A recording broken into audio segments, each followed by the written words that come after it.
Hi friend, how are you? My name is Tim Shurr, president of Shurr Success. I'm excited for you to see these video clips. I've spent 20 years understanding how to get into people's minds and hearts and make amazing shifts so that you're able to overcome the self-limiting beliefs that often hold us back. We can have a great motivational speech and get everybody excited for a day, or we can have some deep understanding and awareness of what's going on, what's driving us, and how to shift that at a deeper level. And when you do that, you get results that last for a lifetime. And that's what I'm interested in helping you to do. We're going to have a lot of fun, as you'll see in these clips, but we also want to make a difference for you, for the people that are going to be in your audience. We want to make a home run for your event. So enjoy the clips, and I hope to see you soon.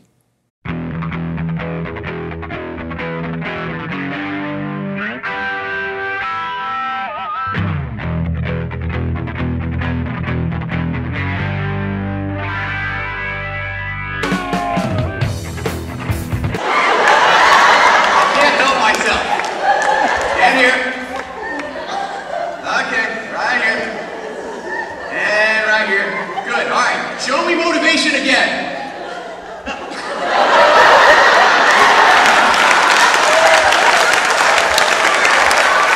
Alvin Toffler in a book once said that the illiterate of the 21st century will not be those who can no longer read or write, but those who are unable to learn, unlearn, and relearn. Your mission, the best way to get other people to do the things that you want to do is help them to feel like they're making a contribution, help them feel significant, help them feel like they are co-creating something. Because people support what they co-create. We have to cause something inside of us that says, you know what, it's time to play to win.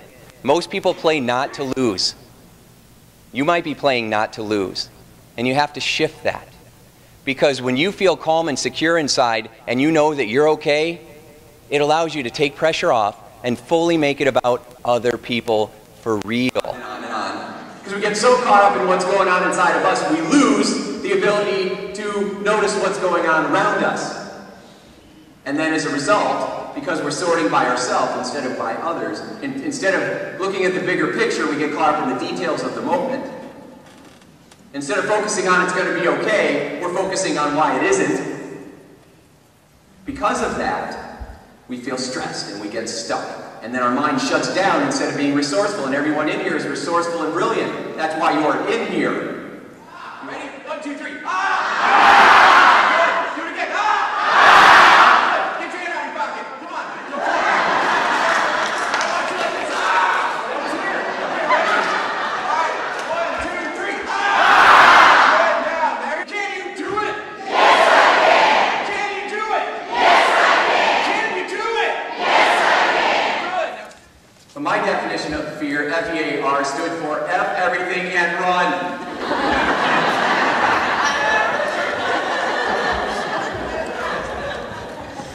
However, I have learned to transform and empower.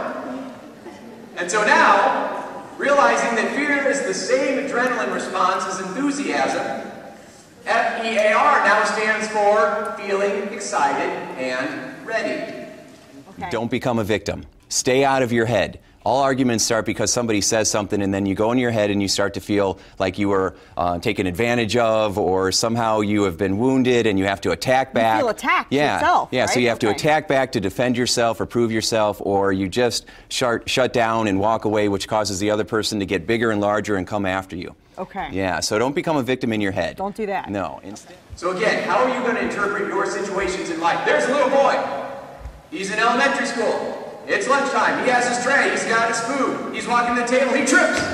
Boom! His food crashes everywhere. Everybody in the lunchroom start clapping and pointing. Ah! They're all clapping for him. The little boy grabs his food, stands up, starts crying, and runs out of the lunchroom. Second period lunch. Another little boy comes into the lunchroom. He's getting all his stuff. He's walking in. He trips. Oh! Boom! Everything goes fine. Pizza burger here, chocolate milk, tater tots. Stuff to keep you awake for second half of school. Okay? Everybody goes, ah! They're laughing and laughing, ah! And they're clapping and clapping. The boy grabs up his food. He grabs his tray and he says, thank you! I'll be here all week. And then he goes and sits down. Which one are you going to be when you trip and fall? Okay, so I hope this works because you're a big guy. Okay. You seem smaller over there. Okay. All right, so here's what we're going to do, okay? I want you to go ahead and I want you to take an arm, either arm, this one I guess, and make a fist and put it right in front of you. Good. Now I'm going to take 2 fingers and I'm going to push this arm down. I want you to resist. Yes, he's very strong. Okay, great. All right, so here's what we're going to do now. We're going to play this little game and see what happens, okay? So I want you to go ahead and I want you to put that hand out there again. Now, I want you to think about that fear. See everything going down. And I want everybody out there to go, ready? And feel that fear. Now, I want you to go, I believe. Do it. I believe. Stronger. I believe. I believe. Step forward. I believe. I believe. Put your arm.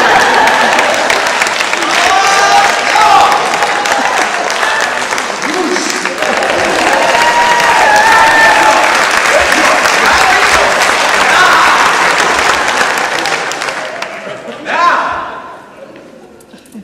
he's way stronger than me. And I was only using 2 fingers. Okay? And it freaked him out when I was pushing his arm down. He's like, what the hell is going on? It had nothing to do with me and strength. It has to do with how our fear affects us. And what you say to yourself affects us. And how those around you affects you. It changes your energy. You literally become weaker when you focus on seeing things going down. You literally become weaker. That's how people get sick. You literally become weaker if you surround yourself around people that are always going, ugh. But as soon as you send them to love, when you sent them to love and you gave them a spontaneous applause, which I didn't even ask for, you know, when they just gave it to you because they wanted you to succeed, bam, he was so strong his arm shot up. And that's what I'm talking about. And I pushed hard, harder than the first time. And he did it. Give Sean one more round of applause. He spends more time visualizing everything going down. That's why it feels so much stronger. But the only reason it's stronger is because you practice it more. You're just better at it.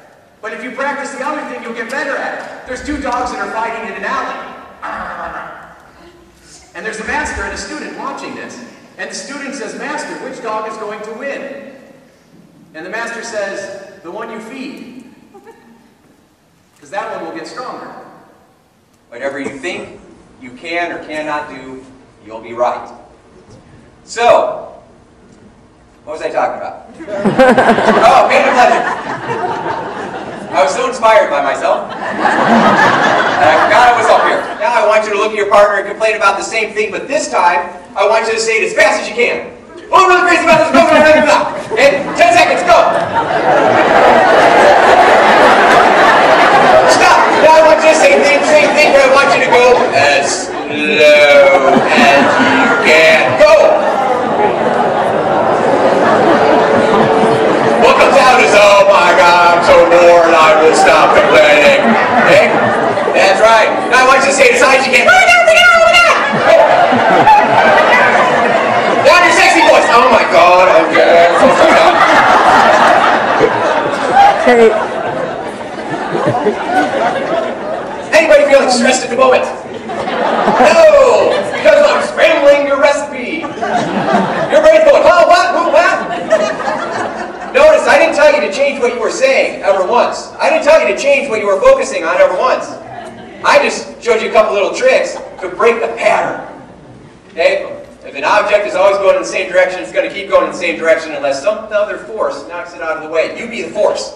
Don't wait for somebody else to be the force in your life. You be the force. Because, ladies and gentlemen, if you are looking to not just build a career but build a life, you've got to see the opportunities that are around you all the time. The opportunities that are in this room that are much more meaningful and not as superficial as what typically happens, where you are authentically connecting with people, getting to know what's going on, making that person feel like they are a star when they're in your presence. That causes business.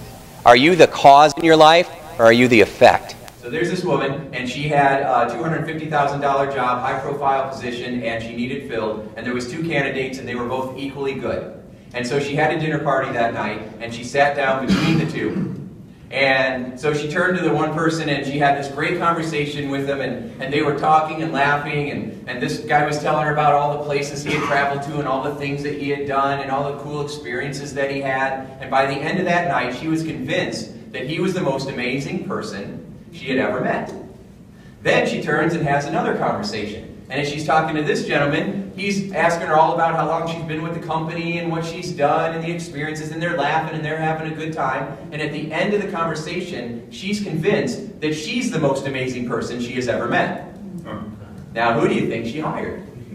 Or you're connecting more effectively with people, and it causes them to feel good about you. And when people feel good about you, they want to help you. So whether it's at work and you have employees that are getting along more effectively, or at home with your relationships, or just out and about, being charming has its advantages. And this is about more than just being nice to other people and complimenting him. What are some of the tips that you offer professionally? Yeah, there's some specific strategies for increasing your charm factor. So, so the first thing is be glad when you meet somebody. Actually show them and demonstrate that you're happy to see them.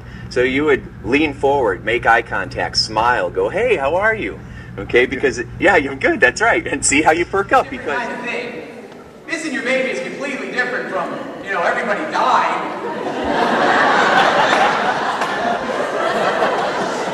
And then I got the wrong person, so she's like, "I don't care about dying."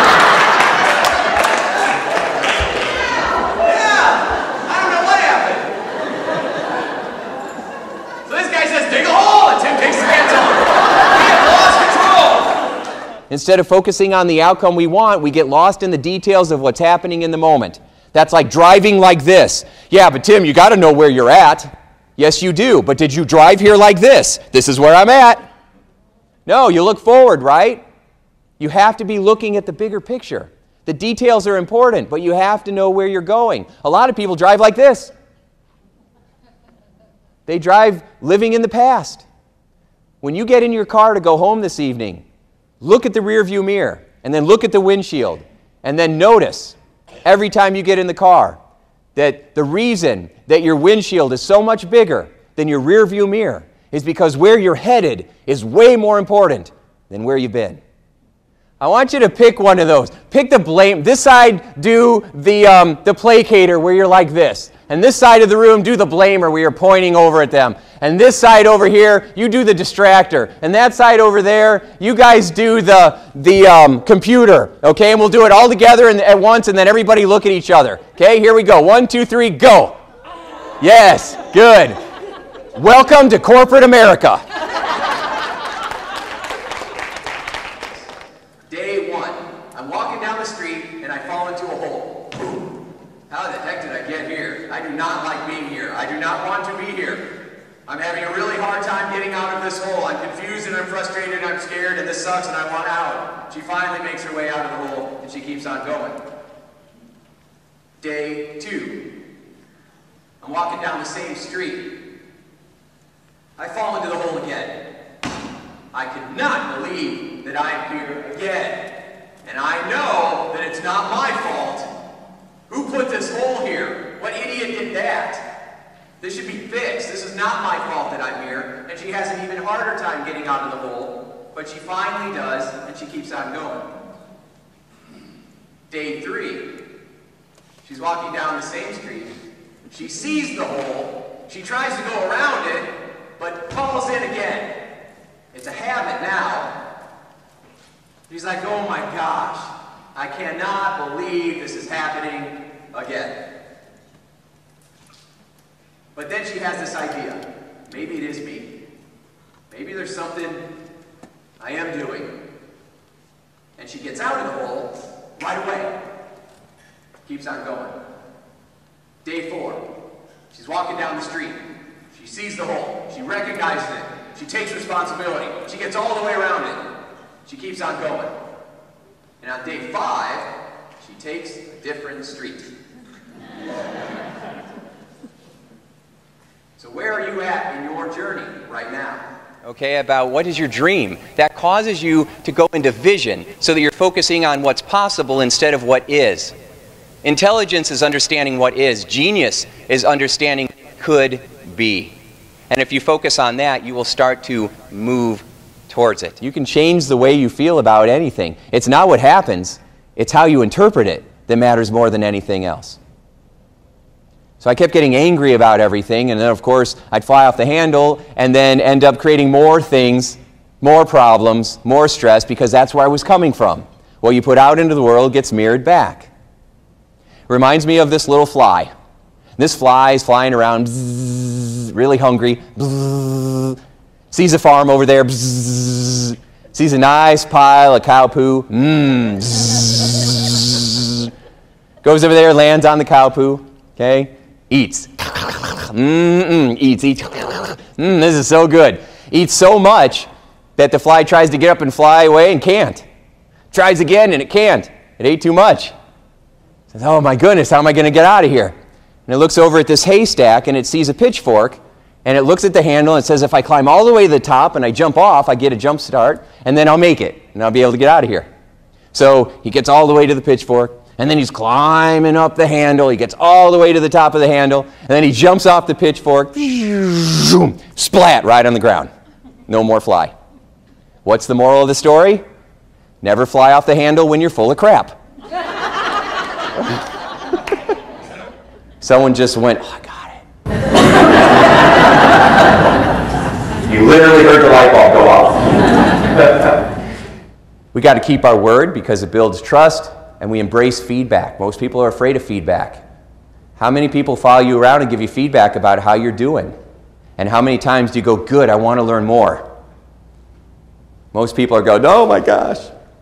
Feedback can be really good because it allows you to see yourself through the eyes of another so you can get more information about yourself that you don't already have. You cannot see the label when you're in the bottle. You can't be objective with yourself because the only information that you have to compare notes with is the stuff you already have in there. You're not getting any external information unless you connect with others through seminars, coaching, friendships, mentoring, some kind of process where you're getting feedback. Most people don't have that experience. What you say to yourself in your head and what you hear around you affects you in dramatic ways, in ways that people would not even believe. Okay? So, now you're much bigger than I thought. Okay, this is going to be perfect. Come on over here real quick. Okay, so, hi, I'm Tim.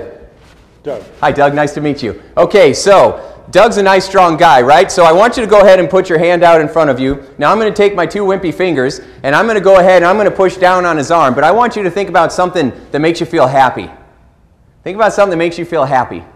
Okay. You got it? Okay? Okay, think about that. Think about something else that makes you happy, too.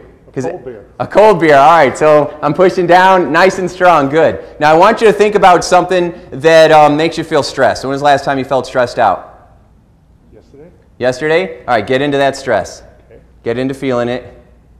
The one thing that you tend to focus in on that got you the most upset. Okay, now keep that arm strong. Now, when you are self-deceived, what you do is you start to make yourself better than you really are, and you start to make other people or other situations worse than they really are. And so I remember I was exhausted, so was my wife. She was passed out, so was I. Middle of the night, I hear my son crying. And it wakes me up, and instead of trusting that feeling to go do the right thing, instead, I entered my box of self-deception. Instead, I started to think, why isn't she getting up? What's wrong with her? Doesn't she hear her son? And then I started to go through the pattern. Gosh, what's wrong with her? She's probably sitting there faking sleeping. I made her worse, and of course she was passed out. I was the one faking sleeping. And then I started going into my own pity party.